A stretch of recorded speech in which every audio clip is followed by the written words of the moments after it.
Et nous sommes maintenant avec Olivier Morin, alors animateur GATV et Rush eSport. Oui, c'est ça, c'est bonsoir. ça, bonsoir. Alors déjà, merci de nous accueillir, parce que vous nous accueillez sur votre plateau. Mais je vous en prie. Donc ça, c'est très gentil. Moi, je voulais qu'on fasse un petit point sur le statut des joueurs, puisqu'on en a beaucoup parlé il y a un an.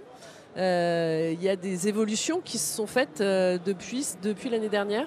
Le décret est entré en vigueur en septembre dernier, ce qui fait que déjà des équipes ont pu obtenir ce statut. C'est une première. Alors il n'y a que 3 grandes équipes, si je ne m'abuse, donc c'est très peu qui ont commencé à utiliser ce statut.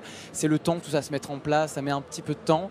Et puis ça reste quelque chose qui peut être assez contraignant pour des équipes qui n'ont pas beaucoup de moyens de rentrer dans un statut de professionnel. Ils le voulaient pour être sécurisés et en même temps ce sont des charges supplémentaires parce que financièrement ils n'avaient peut-être pas l'habitude de passer par ce statut-là, mais par un statut peut-être d'auto-entrepreneur. Donc ça remet en place une sécurité pour le joueur qui était importante, mais tout ça va prendre du temps avant d'arriver à la bonne formule.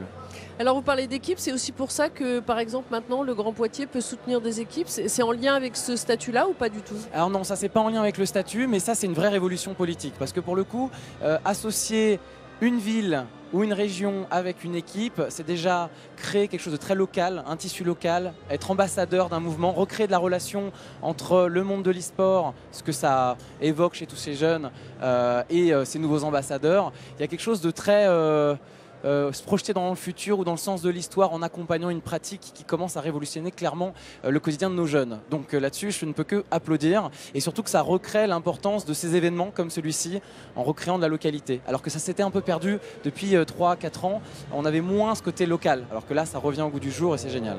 En même temps, c'était presque un passage obligé pour l'agglomération de Poitiers avec cet événement-là. Mais je suis vraiment spectateur ému de voir que c'est possible, parce qu'il faut soutenir cette pratique si on veut informer, l'encadrer, aider les joueurs à devenir des professionnels, aider à quelque part contrôler les excès qui peuvent exister dans le jeu vidéo aussi. Donc il faut soutenir pour informer, pour accompagner tous ces jeunes vers des carrières ou éviter les débordements. Et en quelques mots, juste rappeler que pour les enfants, il faut quand même faire attention. Oui, il y a une certaine mesure, c'est toujours très addictif de jouer aux jeux vidéo, comme d'être sur un écran ou d'aller trop loin vers toutes ces lueurs bleues qui font que on va toujours jouer trop.